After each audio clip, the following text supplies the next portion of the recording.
Hey guys, so I'm currently in the third generation Porsche Panamera 4, and to be honest, this thing is absolutely awesome. Like, it's the first time I'm ever driving a Panamera, firstly, and secondly, a couple of things to get used to. Number one, just how big the car is. It really is a bit of a swan song to what a family car can be. So I have an idea here and there, but driving the Panamera kind of rewrites the whole rule book of what you understand about family cars.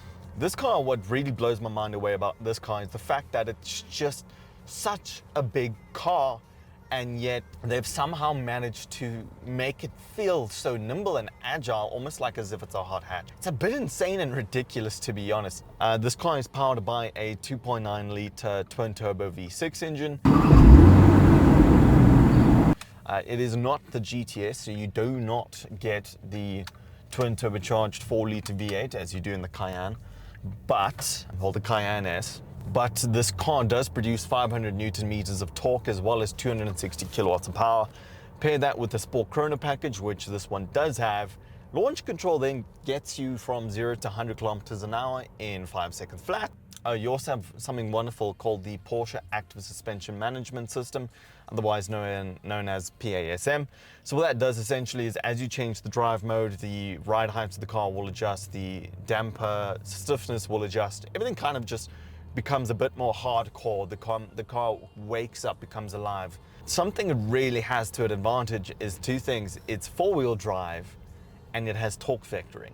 So if you guys don't know what torque vectoring is, it's where, say for example, you're going around a left-hand turn. Power is then sent to the outside wheels to ensure that the car is hugging the road appropriately. There's no lack of grip, and you can actually accelerate through the corner and accelerate faster and drive through the corner and into the corner at a higher speed. Carry the speed through the corner more consistently and exit the corner faster as well. So it's kind of like a bit of black magic. I absolutely love it. I've experienced it in quite a few cars and mainly hot hatches, funny enough, and the Macan T, but the fact that this is absolutely beautiful. I really don't have a lot more to say, but thank you to Porsche for putting all of this amazing tech in a car like this. Of course, the infotainment's brilliant. Never going to be able to fault that. It does have a passenger screen in front. This car is absolutely awesome. A couple of side notes. No, it does not have a sports exhaust system where you can electronically adjust the flap to make it sound more aggressive, but it does have a very nice sound to it in any case. It's got a very low burble tune. Absolutely beautiful. This car is just insane overall.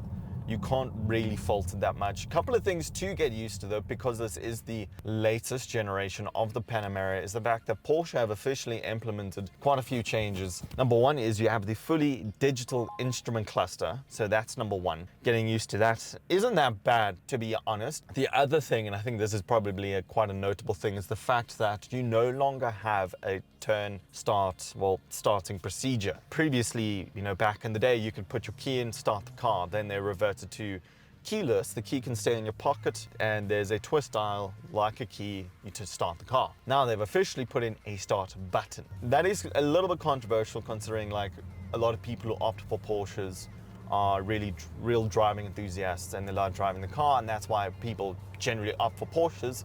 It gives one of the most purest form of driving experience you can get.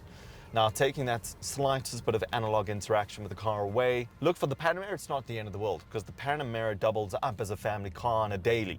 But that might affect things in the latest 911, the 992.2 generation. But for the Panamera, they get away with it. It's perfectly fine. The electronic display for the Panamera, I feel like, is actually great. No, that's where you can have a large sat-nav screen directly in front of you. Other than that, this car is spec'd beautifully. It's in a gentian blue. We do have 21-inch wheels. This interior, I don't quite know what the color is. It's like a light tan, but it looks great. It's not gray.